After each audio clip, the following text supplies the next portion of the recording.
Child custody case को लेकर आप लोगों के बीच काफी कंफ्यूजन रहता है और सबसे ज्यादा भ्रम यह फैला दिया जाता है कि अगर हस्बैंड और वाइफ के रिलेशन से अगर लड़की पैदा हुई तो उसका कस्टडी सिर्फ और सिर्फ मदर को जाएगा, लेकिन ऐसा बिल्कुल नहीं है। अगर आप कोर्ट में ये प्रूफ कर देते हैं कि जो मदर है वो एडल्ट्री में रह रही है या फिर एब्यूजिव है या फिर वो बच्चे का ध्यान ठीक से नहीं रखती है, आप उसका एविडेंस अगर कोर्ट में प्रस्तुत कर दे रहे हैं तो फिर आपको चाइल्ड की कस्टडी, फादर या फिर कोई भी हो उसको चाइल्ड की कस्टडी मिल सकती है।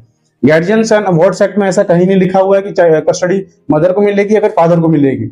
उसमें ये क्लियरली मेंशन है कि जहां पे बच्चे का वेलफेयर सबसे अच्छा है उसी को कस्टडी मिलेगी। और दूसरी बात, अगर मान लीजिए अगर मदर को कस्टडी या फिर फादर को कस्टडी मिल गई तो ऐसा नहीं है कि जो अदर पेरेंट है उसको मिलने नहीं दिया जाएगा। आपको अगर प्रॉपर अगर वैलिड रीजन है तो आपको विजिट का राइट भी मिलेगा, आप वीडियो कॉल पे बात कर सकते हैं और आपको आप वीकेंड हॉलीडे पे बच्चे से मिल भी सकते हैं। और जो दूसरी बात ये रहती है कि चाइल्ड कस्टडी का केस फाइल कहाँ पे होगा, तो चाइल्ड कस्टडी का केस वहां पे फाइल होता है जहां पे बच्चा प्रेजेंट टाइम पे रह रहा है। अगर वो मदर के पास, मदर के लोकेशन पे रह रहा है तो मदर के लोकेशन पे चाइल्ड कस्टडी फाइल होगी। अगर वो फादर के लोकेशन पे रह रहा है तो फादर के लोकेशन पे चाइल्ड कस्टडी फाइल होगी।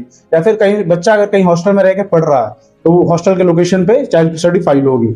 अगर आप या फिर और कोई जो चाइल्ड कस्टडी केस से अगर जूझ रहे हैं तो उनको वीडियो सेंड करें ताकि उनकी मदद हो सके।